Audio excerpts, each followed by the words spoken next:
एक तलाकशुदा पत्नी तलाक लेने के बाद घर से निकल करके अपने प्रेमी के साथ चली आती है। कुछ दिन बाद जब प्रेमी उसे कष्ट देता है, दुख देता है, तो वो पत्नी प्रेमी को छोड़ करके अपने घर पे दोबारा आ जाती है। दोबारा आती है।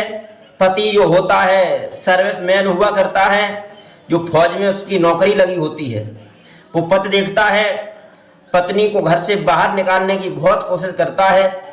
कोर्ट के जरिए से वो अपना मुकदमा पेश करता है, लेकिन वो पत्नी जबरदस्ती के कारण पुलिस के द्वारा वो घर में रहती है। पति बहुत मना करता है, लेकिन वो घर से नहीं निकलती है। ऐसी घटना मैं आपको सुना रहा हूँ, जो कि आपको ये घटना सुन करके ज्ञात होगा कि संसार में कैसी कैसी महिलाएं हैं, कैसी कैसी लड़कियां हैं जो कि गलत काम करने के साथ साथ अच्छा काम करने के लिए सोचती हैं, लेकिन वो गलत हो जाता है। दोस्तों नमस्कार, मैं अवधेश यादव। आप जो कहानी सुन रहे हैं, ये कहानी बिहार के पटना की है, जहां जिस जगह पटना में एक परिवार रहता है।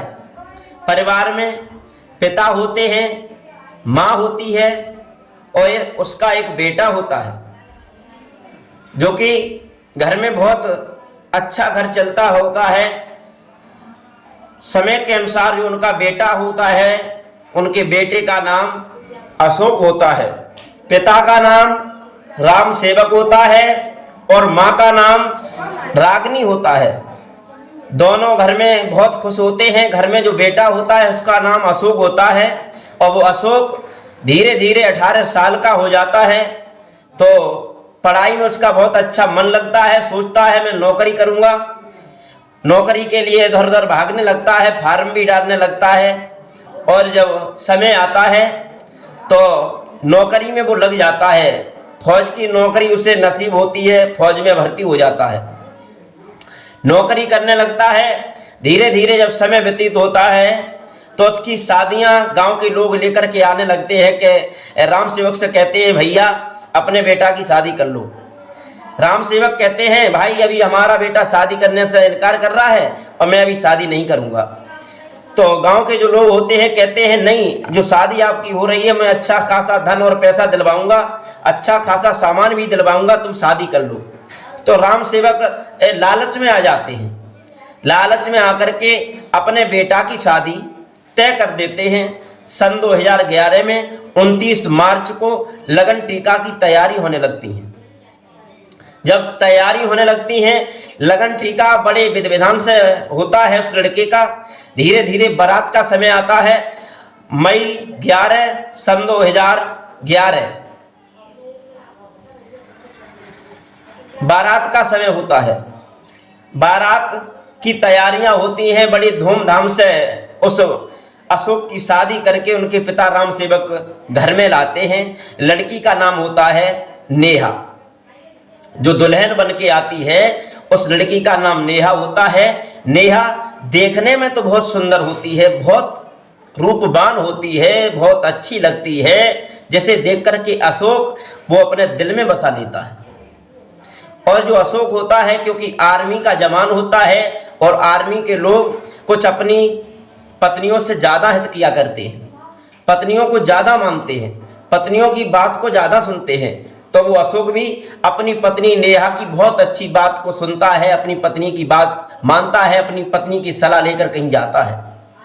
धीरे धीरे शादी हुए 2 साल व्यतीत हो जाते हैं।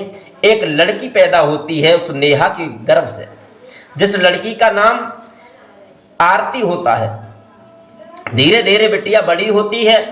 उधर घर में फौजी जो होता है अशोक, कुछ कारणवश कलह होने लगती है, क्योंकि वो घर से चला जाता है अपनी नौकरी करने के लिए। जब कॉल करता है तो उसकी जो पत्नी होती है वो कॉल नहीं उठाती है। नेहा जब कॉल नहीं उठाती है तो जो अशोक होता है सोचता है पता नहीं मेरी कॉल आज 4 बार मैंने फ़ोन किया, अभी तक ये फ़ोन नहीं उठाती है। 5वें बार जब कॉल करता है तो फ़ोन वो रिसीव कर लेती है, बात करती है, क्या बात है, सारी बात बताता है, बहुत देर हो गई तुम फ़ोन नहीं उठा रही हो। वो कहती है कोई बात नहीं, घर में रखा था, मैं काम में लगी हुई थी। तो पति बहुत दयावान होता है, अपनी पत्नी की बात पे सहमत हो जाता है। एक दिन वो पति छुट्टी लेकर के जब घर पे आता है, क्या देखता है, घर में रहता है। किसी कारणवश वो एक दिन मार्केट में चला जाता है। घर में जो नेहा होती है और एक बेटी होती है जो बहुत छोटी है, ना समझ बेटी है। जो नेहा होती है उसकी पत्नी, उसी के जो फोन होता है वो कॉल करती है। और वो कॉल करती है, अचानक उसका पति जो होता है अशोक आ जाता है। बड़ी गंभीर बातें किया करती है फोन पे। वो बाहर से गेट से खड़ा सुनता रहता है। कुछ देर बाद वो आवाज़ लगाता है, घंटी बजाता है गेट से बाहर। तो उसकी पत्नी जो नेहा होती है वो गेट को आके खोलती है, आकर के बेडरूम पर बैठ जाता है और पत्नी नेहा से कहता है, नेहा तुम ये बताओ, अभी तुम बातें कर रही थी, किनसे कर रही थी? तो वो नेहा कहती किसी से नहीं, मेरा भाई का फोन था। पति कहता है, अशोक कैसा भाई, ये ऐसी बातें कर रहा था? कि नहीं, ऐसी बातें नहीं कर रहा था, मैं ही एक दो बात थी, मेरे गांव की जो लड़की है उसके बारे में बता रहा था। अब मैं कोई गलत बात नहीं कर रही थी उससे, वो मेरा भाई है, मेरा भाई मुझसे कोई गलत बात नहीं करता था। यानी बातों में बहका देती है। अशोक मान जाता है। कुछ समय के बाद वो आंखों से एक दिन उसके गांव का जो लड़का होता है उसे देख लेता है, उस अपनी पत्नी के साथ में। इसी कारण बस वो समझाने की बहुत कोशिश करता है, लेकिन वो पत्नी जो होती है नेहा, वो नहीं मानती है। जब नहीं मानती है तो जो अशोक होता है वो तलाक का मुकदमा दर्ज कर देता है। जब तलाक का मुकदमा दर्ज कर देता है, फाइल ओपन होकर ऊपर आती है, समय आता है उसका, तो दोनों को बुलाया जाता है। दोनों की तलाक हो जाती है। तलाक होने के बाद जो पत्नी होती है अशोक की, वो प्रेमी के साथ रहने लगती है, जो उसका गांव का होता है। गांव को छोड़कर बाहर रहने लगती है, किराए पर कमरा लेकर रहने लगती है। उधर जो अशोक होता है, अब तो वो चिंता में रहने लगता है। नौकरी पर जाता है, लेकिन उसे चिंता सताने लगती है। एक दिन वो नौकरी पर चला गया, क्या देखा है, जो उसकी पत्नी प्रेमी के साथ रह रही थी, वो प्रेमी प्रतिदिन उस पत्नी को ताड़ना लगाता है, मारता है, धमकाता है। तो पत्नी अपनी बेटी को लेकर, जो आरती होती है, छोटी होती है, उसे लेकर के अशोक का जो घर होता है वहाँ पर आ जाती है। आती है, जो कुछ होता है ताला को तोड़ती है, उसे निकाल करके जो उसका प्रेमी होता है उसे दे देती है। जब दे देती है, कुछ दिन तो और प्रेमी उसे सुख में रखता है। उसे पता चलता है, क्योंकि उसके जो रूम होता है उसमें सीसीटीवी कैमरा लगा होता है, उसमें सारा रिकॉर्ड हो जाता है। पति आता है कुछ दिन बाद, वो सीसीटीवी कैमरे खोलता है, क्या देखता है, उसकी जो पत्नी होती है ताला को तोड़ती है और उसका जो सामान होता है सारा जेवरात लेकर के अपने प्रेमी को सौंप देती है। वो फाइल निकालता है, उस वीडियोज निकालता है, जाकर के कोर्ट में पेश करता है। ये मेरे साथ में इसने चोरी की है, मेरी पत्नी थी लेकिन मुझसे तलाक हो गई है।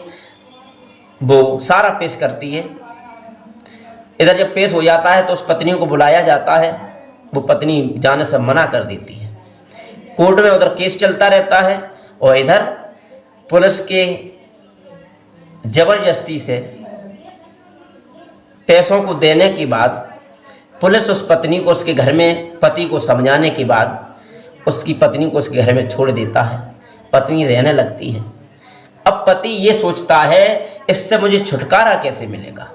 आज दिन तक भी वो पत्नी उसी घर में रह रही है, उसी घर में अपना समय गुजार रही है, जो कि गलत होने के साथ साथ चरित्रवान भी नहीं थी। और दूसरे के साथ में रह करके जब उसके साथ गुजर नहीं हुई तो लौट के अपने घर में आ जाती है। और जब घर में आती है तो पति ये सोचता है इस घर से, इस पत्नी से मैं कैसे छुटकारा पाऊँ।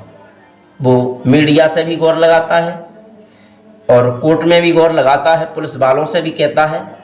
आज भी वो पति घर पर है और उस पत्नी के बारे में सोचता रहता है कि इससे मैं कब छुटकारा पाऊँ। पत्नी जो होती है ज़बरदस्ती से उसके घर में रहने लगती है।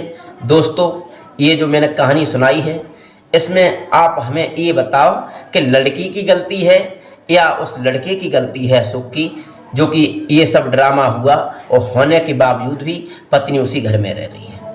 अगर ये कहानी मेरी अच्छी लगी है तो हमें लाइक ज़रूर करें, शेयर करें। अगर हमारे चैनल पर नए मेहमान दर्शक बन के आए हैं तो हमारे चैनल को सब्सक्राइब जरूर करें, ताकि हमारा हौसला बढ़ता रहे। आगे हम आपके सामने ऐसी कहानी लाते रहेंगे। तब तक के लिए जय हिंद, जय